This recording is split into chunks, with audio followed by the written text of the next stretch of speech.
Netizen seberang, lompat parti dikatakan bukan satu kesalahan. Ketua Pesuruhjaya Suruhanjaya Pencegahan Rasuah Malaysia SPRM Datuk Seri Azam Baki berkata, tindakan ahli politik melompat parti tidak menjadi satu kesalahan di negara ini kecuali melibatkan pembayaran wang oleh pihak tertentu. Menurut beliau, pemimpin atau ahli politik bebas melompat parti mengikut pendirian mereka kerana tiada undang-undang yang melarang mereka daripada berbuat demikian.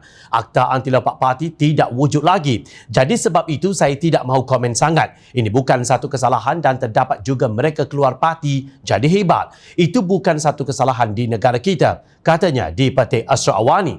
Bila mengambil contoh kes ahli Parlimen Sekijan Natra Ismail yang disiasat oleh SPRM dan didapati tiada kes. Kenyataan Azam Baki itu sebagai mengulas gesaan bekas Ketua Polis Negara Tan Sri Abdul Hamid Bado Jumaat lalu agar SPRM menyiasat unsur rasuah berhubung perbuatan melompat parti di negara ini. Rata-rata netizens yang mengunjungi laman Astro Awani melahirkan rasa tidak puas hati terhadap kenyataan Azam Baki itu.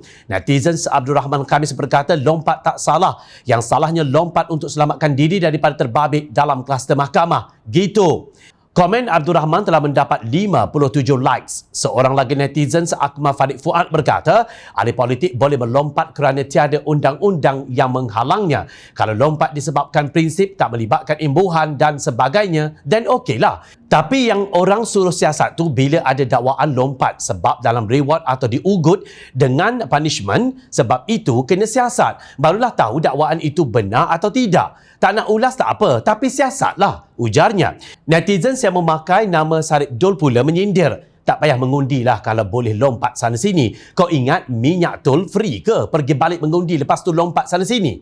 Netizen Azlan Said pula menegur SPRM. Katanya terang lagi bersuluh. Siapa yang lompat akan diberi habuan. Pengerusi GLC atau menteri. Takkan itu pun SPRM tak nampak lagi. Netizen Muslim bin Azman pula mempersoalkan kefahaman Azam Baki tentang rasuah. Kalau lompat parti bagi jawatan menteri, jawatan GLC elang berpuluh ribu, salah tak?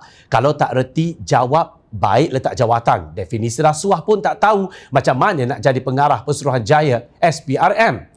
Banyak lagi suara-suara netizen yang jelas kesal dan kecewa dengan kenyataan Azam Baki yang tidak dilihat memiliki iltizam yang tinggi untuk menyiasat gesaan Abdul Hamid. Untuk rekod sebuah audio dengan suara mirip Tan Sri Muhyiddin Yassin menyebut mengenai scheme of things dibocorkan oleh laman Facebook yang menyokong Tun Dr. Mahathir Mohamad dan dikatakan dirakam dalam mesyuarat Majlis Tertinggi Bersatu pada 23 Februari tahun lalu.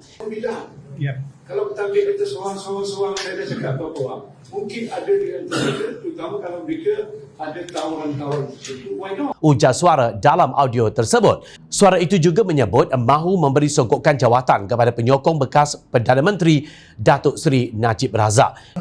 Dengan Najib dan puak-puak dia, lagi-lagi kalau ada jawatan, tak jadi Perdana Menteri, jadi cawangan PLC. Satu laporan telah dibuat kepada SPRM pada 1 Jun 2020 susulan kemunculan rakaman suara mirip Muhyiddin Yassin itu.